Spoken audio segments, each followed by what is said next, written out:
Xin chào mọi người, chào mừng mọi người đến với series tất tần tật về C2C crochet của mình. Trong series này thì mình sẽ giới thiệu với mọi người một kỹ thuật móc tên là C2C, tức là corner to corner. Thì đây là một kỹ thuật móc hiện giờ cũng khá là nhiều người dùng để làm những cái hình rất là dễ thương. Thì trong cái series này thì mình sẽ giới thiệu cho mọi người chính xác là tất tần tật về những cái gì mình biết về C2C crochet, những cái cách móc làm sao cho đẹp, cho vuông, những cách đổi màu làm sao để không bị lộ các thứ, tất cả mọi thứ luôn. Đó, thì C2C crochet là móc từ góc này cho đến góc kia của một ô vuông. Mọi người có thể móc từ góc này sang góc này, góc này sang góc này đều được, hoặc là từ góc trên xuống góc dưới. Nó không thay đổi gì nhiều. Các bạn có thể nhìn thấy ở đây chúng ta có những cái ô vuông nhỏ như thế này, và chúng ta sẽ móc từ ô vuông này cho đến ô vuông này, một ô vuông, sau đó dòng thứ hai là sẽ có 2, sau đó là 3, sau đó là 4, rồi khi mà giảm sẽ thành 3, rồi 2, rồi 1, thì chúng ta có một ô vuông như thế này. Nếu mọi người Google C2C crochet, mọi người có thể thấy là cái cách móc này có dùng được làm rất nhiều thứ. Ví dụ như kiểu mọi người tô màu những cái ô vuông đấy, kiểu chỗ này màu hồng, ô này màu xanh, ô này màu xanh, ô này màu vàng các thứ, thì nó sẽ ra một bức tranh. Giống như kiểu những bạn nào chơi tranh sưu tập ấy, mọi người sẽ thấy cái kiểu nó na ná như vậy. Thì trong cái C2C crochet mọi người có thể dùng để làm chăn, làm vỏ gối, làm khăn, làm túi, làm áo, tất cả mọi thứ luôn. Và những cái hình trang trí nó rất là dễ thương. Những bạn nào có hoa văn, hoa tay thì có thể thậm chí tự vẽ và sau đó tự làm nữa. Ở đây thì mình có một cái ví dụ truyền hình về C2C crochet. Như mọi người thấy thì đây là một bức tranh nhỏ. Ô này là ô 20x20, làm bởi len cỡ số 4mm, thì mọi người thấy nó cũng khá là to, kiểu tầm 25cm. Thì mọi người nhìn thấy đây này, đây là như thế, nhìn thấy rõ ràng những cái đường ô vuông chạy chéo như thế này. Nhưng mà mọi người, những bức tranh này có thể là rất chi tiết, hoặc là kiểu như thế nào nhỉ, đơn giản, ví dụ như thế này thôi. Đây là một chú chó khác. Thì những cái ô vuông này là một phần của một cái bức tranh, không đấy không hẳn là bức tranh, một cái chăn to tên là Doggen của chị J.H. Winter. Mình sẽ để link ở trong clip để cho mọi người ghé thăm, nếu mà ai có hứng thú thì có thể tham gia. Để bắt đầu C2C crochet thì dĩ nhiên mọi người phải có len và kim. Ở đây thì mình có sợi len cotton, đây là len Milk Cotton mình mua ở Việt Nam. Cỡ này là cỡ DK cho nên mình sẽ dùng kim 4mm. Đây mọi người nhìn thấy cỡ 4mm, cỡ G. C2C crochet thì mọi người có thể dùng bất kỳ loại len nào mọi người thích, miễn là mọi người có cái kim móc phù hợp với cái loại len đấy. Rồi để bắt đầu C2C crochet thì mọi người trên 5 cho mình nhé. Thì có rất nhiều người sẽ nói với mọi người là phải trên 6, nhưng mà cá nhân mình thì mình trên 5. Mình sẽ giải thích cho mọi người lý do tại sao sau. 2, 3, 4, 5. Đây, 1, 2, 3, 4, 5. Thì sau đó bước tiếp theo sẽ đó là dùng DC vào mũi, vào trên thứ 3 từ kim trở xuống. Trên thứ 3 từ kim trở xuống mọi người đếm nhá. 1 này, 2 này, 3 này. DC tức là mũi gì nhỉ? Tiếng Việt là mũi kép đơn à? Thì mũi kép đơn mọi người móc vòng qua len, vòng qua kim. Sau đó đâm vào đây mũi thứ 3. Kéo lên qua hai ô, qua hai lỗ, rồi kéo lên qua hai lỗ nữa. Đây là một mũi DC. Sau đó thì mọi người sẽ DC vào hai mũi trên còn lại luôn.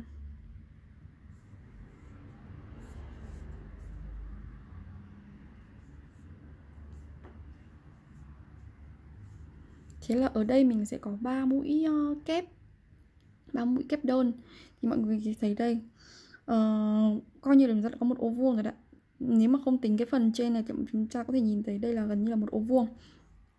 Rồi, thì đó, đây là một ô vuông của C2C crochet. Sau đó thì chúng ta sẽ phải, dòng đầu tiên thì là một ô vuông, dòng thứ hai thì chúng ta sẽ đi như thế này, tức là 2 ô vuông.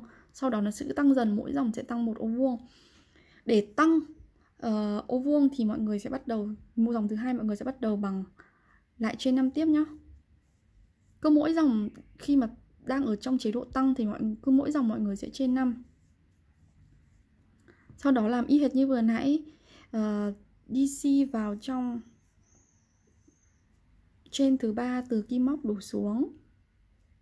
Sau đó DC vào từng ô vuông một, là từng trên một cho đến hết.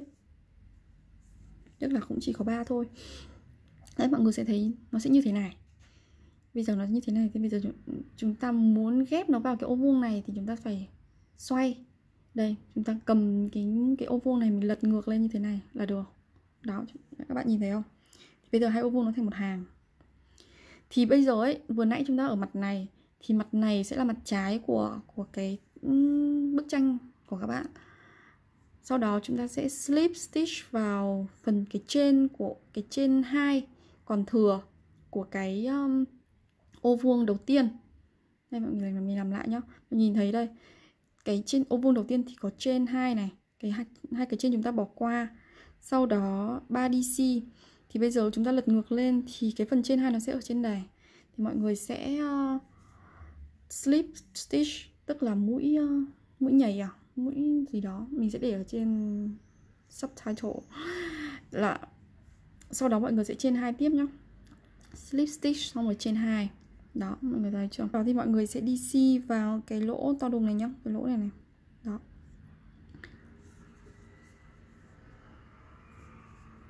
Ba cái nhá. 1 2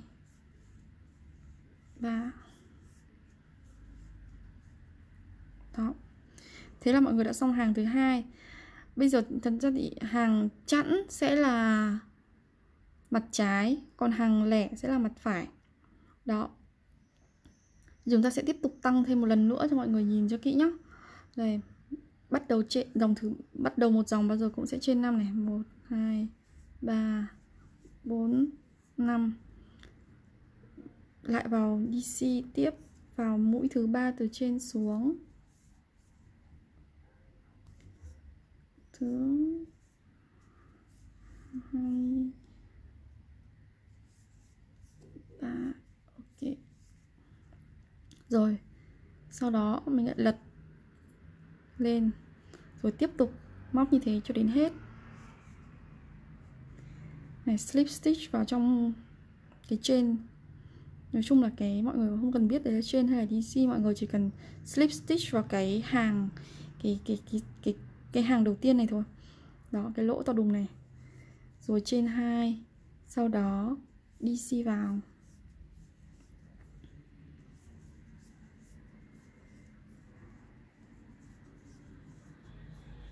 Đó, cứ thế lặp đi lặp lại thôi. Thật ra C2C nếu mà làm một màu thì cực kỳ đơn giản. Nó gần như là những cái động tác cứ lặp đi lặp lại như thế này. Mọi người có thể thuần thục rất là nhanh. Muốn làm C2C đẹp và vuông ấy thì thật ra mọi người chỉ cần là để ý là móc đều tay thôi. Nhưng mà cái móc đều tay đấy thì phải qua luyện tập thì mới có. Thì mọi người cứ móc nhiều lần thì sẽ quen thôi á. Đó. Thế mình sẽ tiếp tục móc thêm một dòng nữa.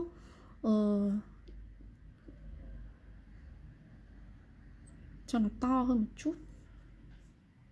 Như mọi người đã có thể thấy thì ở đây mình đã hoàn thành dòng số 4. Mình chỉ định làm ô vuông 4x4 thôi, cho nên đây là đã gần coi như là xong một nửa, gần một nửa, hơn một nửa cái ô vuông rồi. Để làm thành một cái ô vuông ấy thì đến đây mọi người có thể thấy là mình không thể tăng mũi được nữa. Nếu mà mình có một ô vuông 4x4 thì chúng ta đã có đủ 4 dòng rồi. Chúng ta bắt đầu giảm mũi.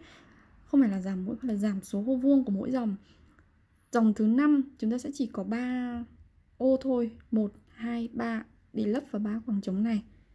Đó, đi theo cái đường chéo ở đây. Để giảm ô chúng ta sẽ trên 2. Khi mà kết thúc cái dòng cuối cùng chúng ta sẽ trên 2. Đó, trên 2. Hơi lỏng tay một chút thôi. Sau đó mọi người sẽ lật ngược cái miếng C2C crochet của mình. Đó, mọi người thấy chúng ta đã lật ngược sang mặt Cái này là hiện sự dòng lẻ nên là đây sẽ là mặt phải. Như bình thường chúng ta sẽ lại slip stitch vào trên 2 của cái ô cuối cùng vừa nãy. Đó, mình có thể thấy là bây giờ chúng ta đã có một cái đường chạy dọc cái mũi cuối cùng của dòng thứ tư vừa nãy. Giờ chúng ta sẽ lại làm như bình thường nhá. Chain 2, sau đó DC 3 lần vào cái trên của cái ô ngay phía dưới nó. Đó. Làm tiếp tục như thế, lại chain slip stitch, chain 2, DC 3 lần. Mình rất hiếm khi ngồi trên bàn móc như thế này chứ nó hơi bị vướng, len nó cũng không lăn, sự là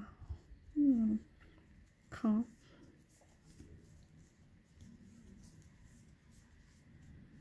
Mình thì mình hay ngồi trên giường móc, kiểu vừa xem phim vừa móc ấy.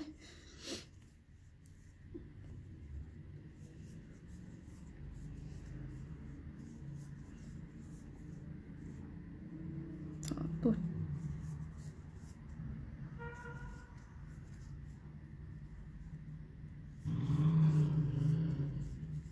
Như mọi người thấy ở đây thì mình đã hoàn thành xong dòng số 5.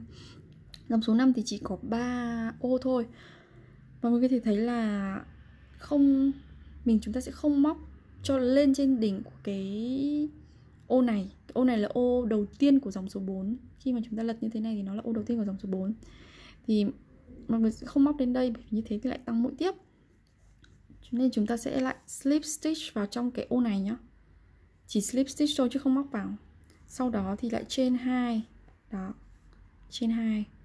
Nhưng không móc DC vào đây, mà chúng ta lại lật cái ô này, lật cái miếng len của chúng ta lên và slip stitch lại vào trong cái ô chúng ta vừa làm xong. Đó. Nên mọi người có thể thấy là chúng ta lại làm một đường trên chạy dọc cái mặt phía bên này của cái mũi của cái ô chúng ta vừa làm xong. Sau đó lại chain 2, DC 3 lần. Ôi, để cái len của mình nó tẽ ra rồi.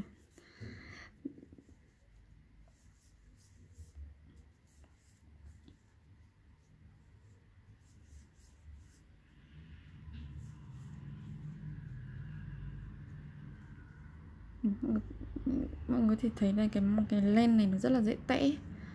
Khi mà móc thì phải rất cẩn thận, tại vì không để ý là có thể đi một đường dài, đi một đoạn dài rồi mới phát hiện ra, sau đó là ngồi tháo, ăn mệt luôn.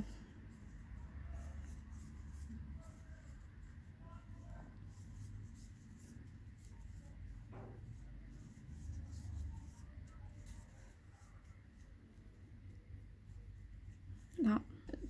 Đến đây mọi người có thể thấy là chúng ta chỉ còn thiếu một ô nữa thôi. Chúng ta sẽ làm tiếp tục như thế, như vừa nãy chúng ta làm slip stitch vào chain 2 của cái mũi bên cạnh, của cái ô bên cạnh, rồi lại chain 2 tiếp, vòng ngược lên, slip stitch vào chain 2 của cái ô vừa xong, rồi lại chain 2, 2 DC, nhầm 3 chứ, 3 DC vào trong cái chain 2 của cái ô vừa xong.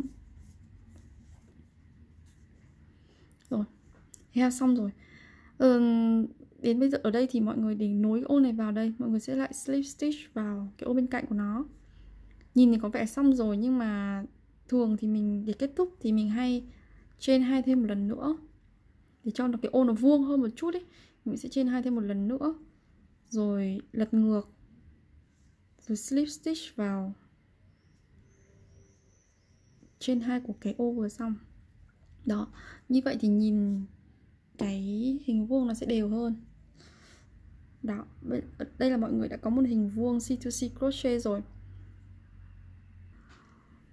Một trường hợp khác khi làm C2C crochet đấy là khi mọi người muốn làm C2C crochet hình chữ nhật. Ví dụ như ở đây mình sẽ làm một ô vuông 3x5 chẳng hạn, thì mọi người sẽ thấy là ở đây nếu mà bây giờ mình làm như vừa nãy thì mình sẽ giảm ô vuông và mình sẽ không crochet, mình sẽ không tăng ô vuông ở đây mà mình sẽ giảm vào đây là 2, 2, sau đó 1 thì sẽ được ô vuông 3x3. Nhưng khi mà mình muốn làm 3x5 thì mọi người theo logic ấy, thì mọi người sẽ thấy là ở đây mình sẽ không móc nữa, Nhưng mình sẽ móc một ô vuông ở đây, một ô ở đây, sau đó lại một ô ở đây nữa. Đấy, bây giờ mình sẽ làm nhá. Vì ở đây mình không muốn móc một ô vuông ở phía trên của ô vuông này nữa, cho nên mình sẽ chain 2, sau đó lật ngược, rồi slip stitch vào đây, rồi lại chain 2, sau đó double crochet.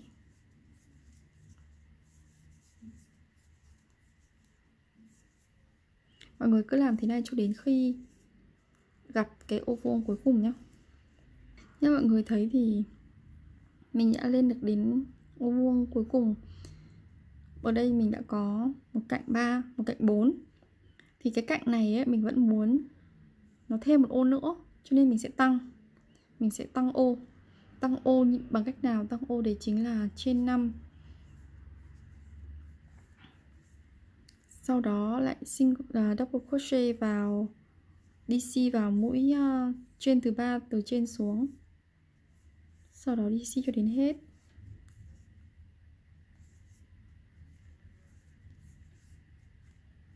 Rồi lật ngược cái ô hình lại. Như mọi người đã thấy, chúng ta đã có một ô trên 5. Một cạnh một cạnh có 5 ô.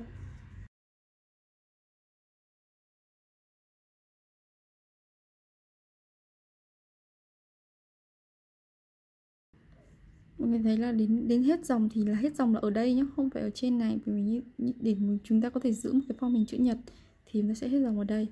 Sau đó đến khi mà chúng ta đã có một cạnh 5, một cạnh 3 như này rồi, chúng ta sẽ giảm mũi giống hệt như trong hình vuông.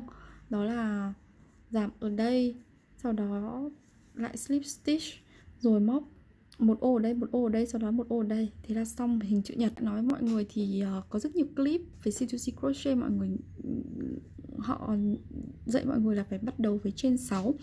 Mình thì mình thích trên 5, bởi vì vốn dĩ tay của mình móc khá là lỏng tay, cho nên là mọi người thể thấy là khi mà mình trên 5 ấy, tức là mỗi khi bắt đầu một ô vuông mình sẽ trên 2, thì cái trên 2 của mình nó sẽ cùng chiều cao với cái mũi DC, cho nên là cái ô vuông nó khá là chặt và khít như thế này. Cái ô vuông nó đan vào nhau rất là khít. Nhưng mà khi mà mình làm trên 6 ấy, tức là khi bắt đầu mỗi ô vuông mình sẽ trên 3, thì mọi người sẽ thấy như thế này. Đây là cái những cái lỗ giữa các cái ô vuông nó hở, có một cái độ hở nhất định. Thì thật ra nó không hẳn là xấu, cái đấy là tùy vào mỗi người thích như thế nào thôi. Mình thì mình thích nó chặt như thế này, bởi vì là mình hay làm những cái ô vuông có hình nhỏ nhỏ xinh xinh ấy, và khi nó chặt thì mình cảm giác nó thật hơn một chút, nó nhìn nó giống một bức tranh hơn. Còn đây thì nếu mọi người thích kiểu làm nó có một chút gọi là lỗ thở hoặc là để đấy, thì mọi người có thể làm trên 3.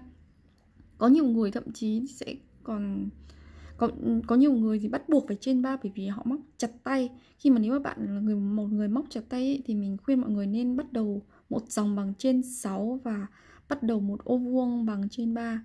Như thế thì cái ô vuông của bạn sẽ chặt như của mình vậy. Nhưng nếu mà mọi người móc chặt tay mà làm dùng trên 2 này sẽ rất là chặt và rất khó móc. Chắc là mình đã cho mọi người biết được hết khá những thứ cơ bản nhất về C2C crochet rồi đấy. Đến clip tiếp theo thì mình sẽ chỉ cho mọi người cách làm thế nào để đổi màu len ở giữa các dòng một cách hiệu quả nhất và khó lộ màu nhất. Mọi người nhớ đón xem nhé. Xin chào.